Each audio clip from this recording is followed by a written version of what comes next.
হাঁটতেছি আস্তে আস্তে আসে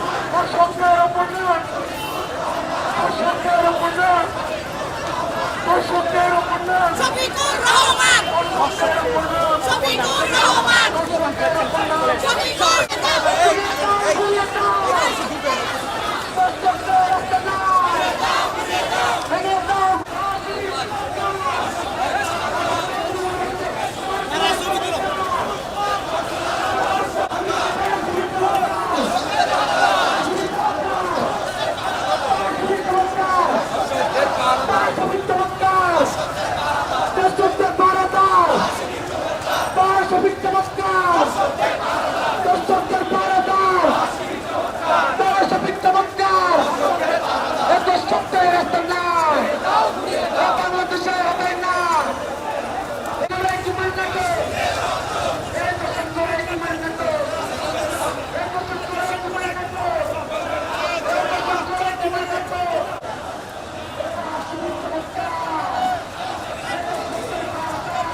সংক্ষিপ্ত সমাবেশে উপস্থিত আছে অসাধারণ এবং সহসাংগঠনিক নেতৃবৃন্দ উপস্থিত আছেন।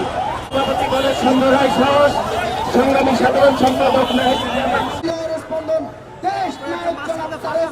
সরকারকে আপনারা আমরা সবাই মিলে সহযোগিতা করব এই আশাবাদ ব্যক্ত করে আমি আমার সংক্ষিপ্ত বক্তব্য শেষ করছি।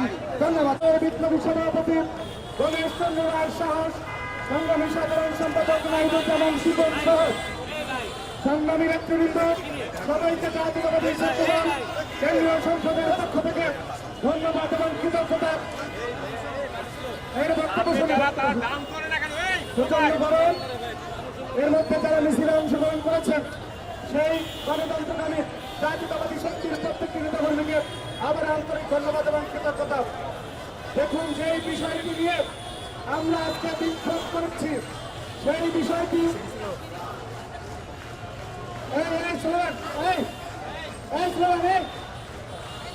পশ্চিম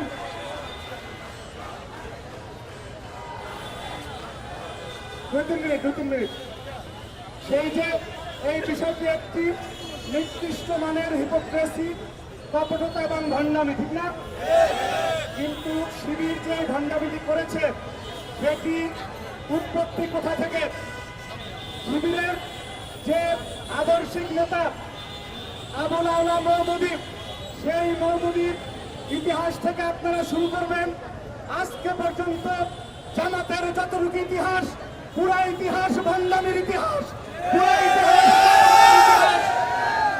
দেখুন, আবুল আলা মওদুদী পাকিস্তানের বিরোধিতা করেছিল, কিন্তু পাকিস্তান রাষ্ট্রের জন্মের 17 দিন পরে উনি পাকিস্তানের একটি পত্রিকায় বক্তব্য দিলেন, আমি জিন্নাহ এবং ইকবাল, অর্থাৎ উনি জিন্নাহ এবং ইকবাল এই তিনজন মিলে নাকি পাকিস্তান স্বাধীন করেছেন। দেখুন, ভণ্ডামি করলেন, বিরোধিতা করলেন, আবার বললেন যে উনি স্বাধীন করেছেন। ওনাদের আদর্শিক নেতা গোলাম আজম পরবর্তী প্রজন্মের, তিনি বললেন কি যে ভাষা আন্দোলনে অংশগ্রহণ করেছেন। দেখুন, সেই কথা বলার পরে জামাতের এক শ্রেণীর মানুষ নেগেটিভ দেয় যে আমাদের নেতা ভাষা আন্দোলনে অংশগ্রহণ করেছেন। আবার কয়েকদিন পরে বললেন ভাষা আন্দোলনে অংশগ্রহণ করা নাকি ওনার মারাত্মক ভুল ছিল। এটা কেন বলেছে? নেগেটিভ দুই পক্ষই রাখতেছে ভণ্ডামি। যখন দরকার হয় পাক প্রেমীদের, পাকিস্তানের আব্বাদেরকে বলে আমরা তো এটার পক্ষে না, ভুলে অংশগ্রহণ করেছিলাম। আবার যখন স্বাধীনতার কথা আসে তখন বলে তো আমি তো ভাষা সৈনিক ছিলাম। ভণ্ডামি, এটা কি বলে? এরপরে অধ্যাপক গোলাম আজম, আমরা সারা জীবন শুনেছি, রাকিব নাসির রহমান, আমরা সবাই শুনেছি উনি নাকি অধ্যাপক। বাংলাদেশের পার্সপেক্টিভে এবং পৃথিবীতে একজন লেকচারার থেকে অধ্যাপক হতে 15 থেকে 20 বছর সময় লাগে। গোলাম আজম জামাতের আদর্শিক নেতা, যিনি 3 বছর কারমাইকেল কলেজে শিক্ষকতা করে মিথ্যা ভুয়া অধ্যাপক হয়েছেন। ভণ্ড খেয়াল করেছেন। আস্তে আস্তে এই প্রজন্মে আসি, জনাব অধ্যাপক মিয়া মোহাম্মদ গোলাম পরোয়ার, যিনি নিজের নামের আগে এই নির্বাচনে আগ পর্যন্ত 18 সালে যখন ধানের শীষ নিয়ে নির্বাচন করছে, আমি চ্যালেঞ্জ করে বললাম ওনাদের প্রত্যেকটি আপনারা পোস্টার দেখেন, প্রত্যেকটা পোস্টারে লেখা আছে অধ্যাপক মিয়া গোলাম পরোয়ার। যখনই চ্যালেঞ্জ করা হলো, দেখা গেল এই ব্যক্তি একটি অখ্যাত কলেজে 3 বছর শিক্ষকতা করেছেন, উনি নাকি অধ্যাপক। এই ভাই কথা বলেন না কেন? ভণ্ড, ভণ্ড, ভণ্ড, শিবির ভণ্ড, ওদের 14 গোষ্ঠী ভণ্ড। পুরা বিএনপি, শহীদ রাষ্ট্রপতি জিয়াউর রহমান থেকে শুরু করে আজকে পর্যন্ত এই ধরনের একটি ভুয়া ডিগ্রি, ভুয়া কথা, এই ধরনের ইতিহাসের সাথে, সভ্যতার সাথে, স্বাধীনতার সাথে বিরোধিতা যদি একটা দেখাতে পারেন, আমরা জাতীয়তাবাদী রাজনীতি ছেড়ে চলে যাব। সুতরাং এই ভণ্ডদেরকে বাংলাদেশের মানুষ চিনে ফেলেছে। 5 তারিখের আগে কি বলেছিল? বক্তব্য শেষ, আপনারা গরমে দাঁড়িয়েছেন। 5 তারিখ আগে আর বলেছিল ওনারা নাকি আল্লাহর আইন চায়, আল্লাহর জমিনের আল্লাহর আইন চায়। 5 তারিখের পরে আমরা 12 তারিখের নির্বাচনে আগে দেখলাম যে শুধুমাত্র ক্ষমতায় যাওয়ার জন্য ওনারা বলেন এই শরিয়া আইন ওনারা চান। সুতরাং এই ভণ্ডরা আরো অনেক ভণ্ডামি করবে, প্রতারণা করবে। এই বিষয়ে আমাদেরকে সজাগ থাকতে হবে। জাতীয়তাবাদী ছাত্র দলের নেতাকর্মীরা আমরা প্রত্যেকে সজাগ এবং সচেতন থাকবে। এই ষড়যন্ত্র নস্যাৎ করে দেওয়ার বিপদ, সেই কাফেলায় আমরা ঐক্যবদ্ধভাবে সচেতনভাবে থাকবো। সবাইকে ধন্যবাদ। জাতীয়তাবাদী ছাত্র দল ধন্যবাদ। শহীদ রাষ্ট্রপতি জিয়াউর রহমান বীর উত্তম হোক, দেশটি বাবুর খালেদা জিয়া হোক, জনাব তারেক রহমান জিন্দাবাদ। আমাদের সাথী উপস্থিতি নাসিরউদ্দিন নাসির ভাই, ভাই বুলগুলো ধরে দেন।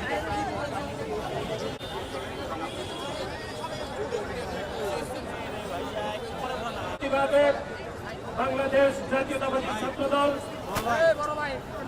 কেন্দ্রীয় সংসদ কর্তৃক আয়োজিত আজকে দল কেন্দ্রীয় সংসদের বিপ্লবী সভাপতি জনাব রাকিবুল ইসলাম রাকেব, উপস্থিত আছেন নেতৃবৃন্দ, উপস্থিত আছেন কেন্দ্রীয় সংসদের বিপ্লবী সাংগঠনিক সম্পাদক আমানুল্লাহ আমান সহ কেন্দ্রীয় সংসদের যুগ্ম আমরা সকলে অবগত আছে ছাত্র শিবিরের যে কমিটি এখন পর্যন্ত তাদের সাংগঠনিক কার্যক্রম পরিচালনা করছে, সেই কমিটি ইতিমধ্যে তাদের 2026 সালের 1 জানুয়ারি তারা তাদের কমিটি গণমাধ্যমে প্রকাশ করেছে, আপনারা সকলে দেখেছেন। কিন্তু অত্যন্ত দুঃখের বিষয়, কুমিল্লাতে যে দর্শককে পুলিশ গ্রেফতার করেছে সেই দর্শকের নাম কিন্তু তাদের সেই গুপ্ত কমিটিতে আমরা দেখি নাই 2026 সালে। তারা আমরা গত 2 বছরের অধিক সময় ধরে বাংলাদেশ জাতীয়তাবাদী ছাত্রদল গণমাধ্যমের সামনে আমরা যে কথাটি বারবার স্পষ্টতভাবে বলতে চেয়েছি সেটি হচ্ছে আপনারা আপনাদের কমিটিগুলো প্রকাশ করুন। কিন্তু আমরা দেখলাম তারা তাদের কেন্দ্রীয় কমিটিও প্রকাশ করে নাই।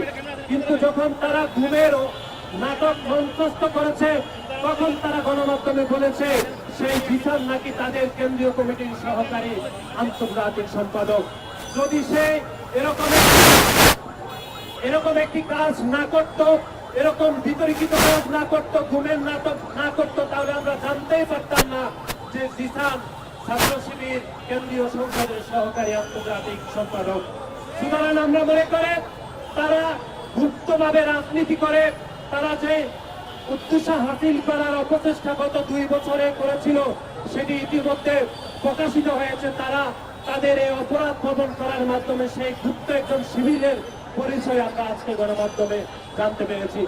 আজকের এই সমাবেশ থেকে আমরা আবারও ছাত্র শিবিরকে অনুরোধ করব, আপনারা আপনাদের সকল গুপ্ত কমিটি আপনারা প্রকাশ করুন। নতুন এরকম অপকর্মের মাধ্যমে আমরা আপনাদের এই গুপ্ত কমিটিগুলো গণমাধ্যমে জানতে হবে সংগ্রামী বন্ধুগণ। এছাড়া আপনারা দেখেছেন যে গণমাধ্যমে প্রকাশিত হয়েছে যে ছাত্র শিবিরের সেই দর্শককে নাকি তারা বহিষ্কার করেছে। কিন্তু আপনারা গণমাধ্যমে কি বহিষ্কারের কোন চিঠি দেখেছেন? দেখেননি।